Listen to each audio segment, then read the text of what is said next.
السلام عليكم ورحمة الله وبركاته. ازيكم حبايبي؟ عاملين ايه؟ اتمنى دايما تكونوا بخير يا رب. ان شاء الله النهارده عامله معاكم كشري اسكندراني بتكه مختلفه. ان شاء الله رب الطريقه تعجبكم وتجربوها.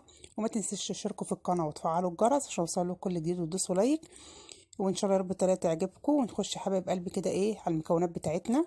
نسمي بسم الله. هنا عندي بصله كبيره او اتنين متوسطين حسب الموجود، يعني هما اتنين متوسطين كده او بصله كبيره يعني. اهم حاجه في الموضوع ان احنا عايزين ايه، مش عايزين نقطعهم بايدينا، عايزين نبشرهم او ايه نضربهم في الكبه عشان احنا هنعملهم النهارده بالرز. فعايزين مش عايزين البصله تبان يعني. هنبشرهم كده بالمبشره او نضربهم في الكبه.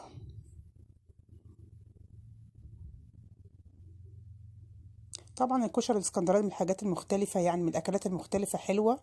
جميله جدا، بتتعمل بالعدس الاصفر. حاجه بتبقى كده يعني، حاجه ايه خفيفه وحلوه جدا. النهارده ان شاء الله كده نعملها بتكه مختلفه حلوه قوي، تطعمها وتخليها طعمها حلو جدا كده. عندي البصل خلاص بشرتها، هنحط عليها بس كده معلقه ملح صغيره او نص معلقه ملح صغيره في البدايه. وعندي حله على النار فيها زيت. طبعا الكشري بيتعمل بالزيت، ما بيتعملش بالسمنه. كده عندي حوالي 3 4 معالق من الزيت تسخن، واروح ايه نازله عليهم بالبصل.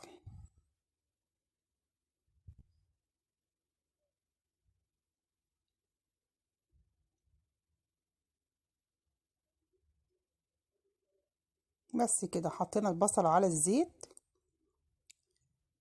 هنفضل نقلب فيها لغايه ما يبقى لونها ذهبي.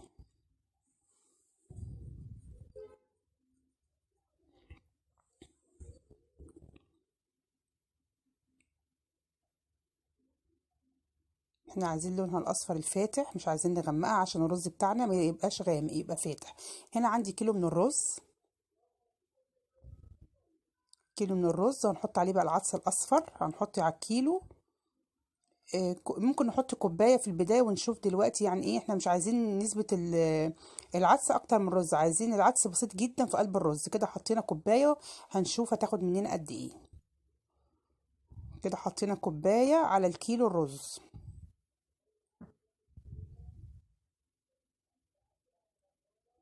بص هو كده الرز يتحس يعني ايه، ابيض قوي مش باين فيه العدس. هنحط حوالي كمان نص كوبايه كمان. ما نحاولش نكتر العدس كتير قوي عشان العدس بيعجن، فيخلينا الرز معجن مش هيخليه مفلفل. فاحنا عايزين الرز بتاعنا النهارده ان شاء الله كده يكون مفلفل وحلو. فمش هنحط عدس كتير، هنحط كوبايه ونص بس من العدس على الكيلو الرز. كده نص كوبايه اهيت.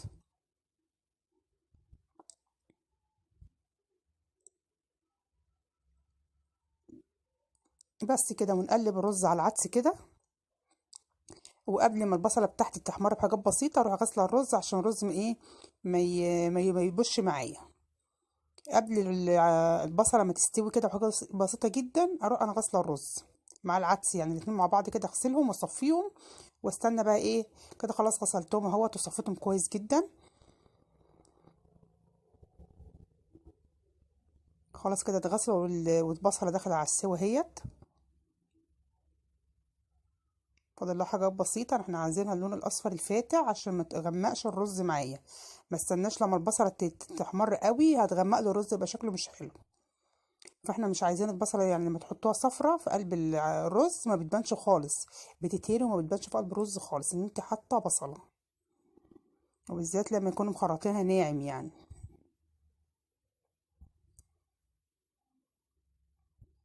دي كده خلاص قربت تصفر اهيت.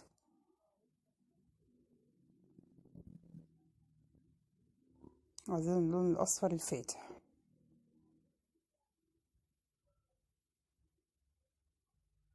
كده خلاص فاضل تكه وخلاص.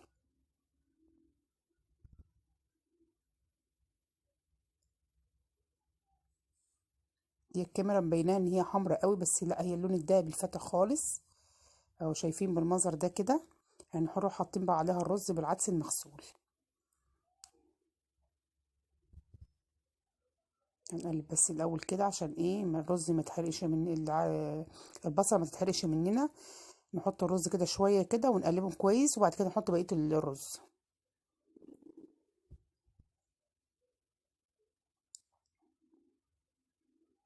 بس كده نحط بقى بقية الرز كله كده.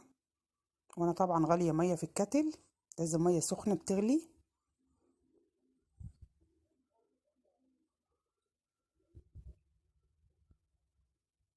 هنقلب كويس جدا كده، ونحط بقى ايه بس بعد ما نقلبه كويس ويسخن معانا، نروح حاطين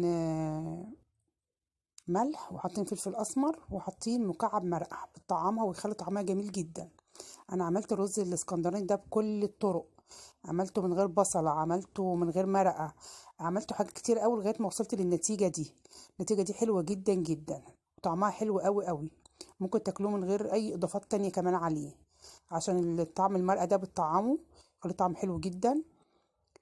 وهنا نحط فلفل اسمر مع مكعب مرقه مع الملح بتاعنا.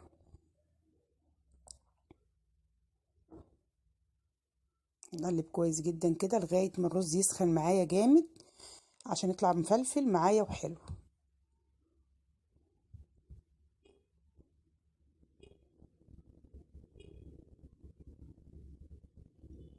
فالطريقة دي أحلى طريقة للكشري الاسكندراني، بصراحة طعمها حلو جدا.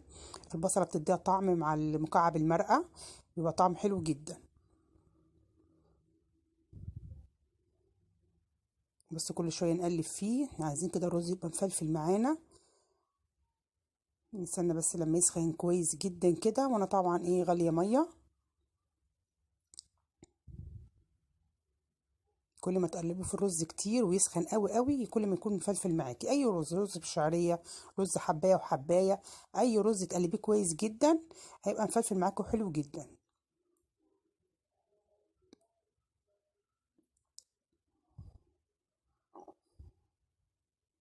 هنقلبه كويس جدا كده. هنحط بقى عليه الميه المغليه.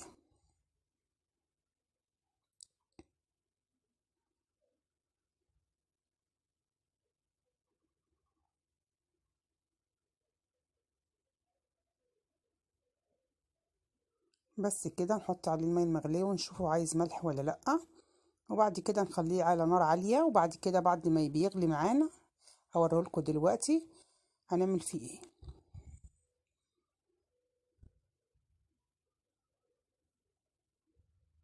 بس بننزل على الحروف كده عشان كله يستوي مع بعضه.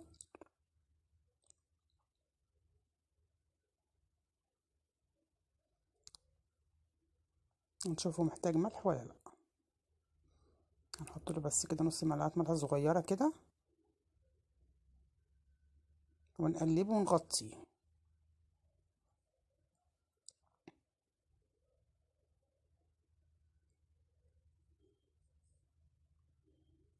بس كده نغطيه لغايه ما يغلي معانا. والتكه دي بعملها في كل الرز، ان مجرد ما يغلي كده اديله تقليبه بالمنظر ده كده، واروح موطيه عليه خالص، واسيبه بقى لحد ما يستوي. بس تقليبه بسيطه كده، واروح موطيه عليه خالص، واروح سايباه لغايه ما يستوي براحته. بس الرزايه دي بقى بتاخد ميه كتير معانا. هو لو الرز لا يعني لو الرز عادي ممكن ياخد الميه دي بس ما ياخدش ميه تاني، بس الرز ده اصلا بياخد ميه كتير. نوع الرز ده يعني بياخد ميه كتير، فهو كده بصوا عامل ازاي، لسه مستواش. بصوا هو مفلفل وحلو بس لسه ني، تاكلوه كده تلاقيه ني خالص. هنحط له بس ميه كده في النص، هنعمل حفره كده في النص كده بالظبط، نروح حاطين حبه ميه بس كده، واروح مغطياه. يعني اعدل الرز كده على الحفره اللي انا عملتها دي كده، واروح سايباه بقى ايه على نار هاديه جدا، واسيبه لحد ما يستوي.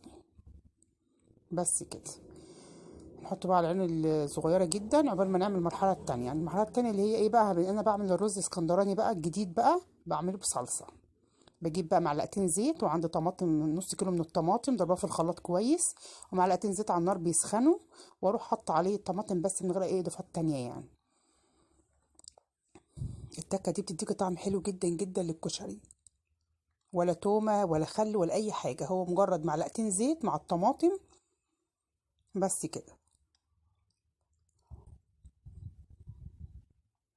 هنقلبهم ونحط بقى الاضافات اللي اقول لكم عليها، بتخلي طعم الصلصه حلو جدا.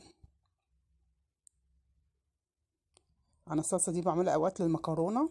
عندي هنا نص معلقه سكر صغيره،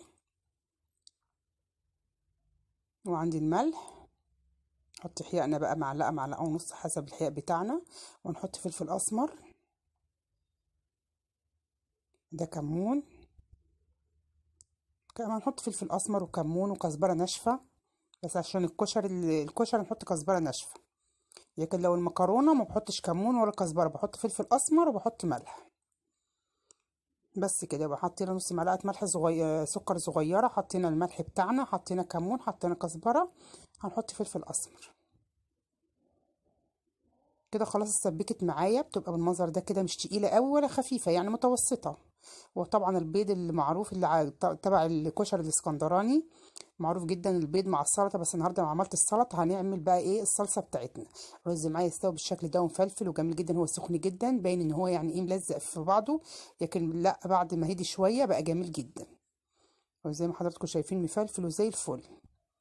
طبعا كل ما بتكتروش العدس بيطلع مفلفل كده. خلاص غرفنا اطباقنا هيت كده بالمنظر ده كده، وجبنا البيض المسلوق، بيتاكل بالبيض المسلوق بقى. والتكه اللي انا عملتها الصلصه دي بخلي طعمها جميل جدا.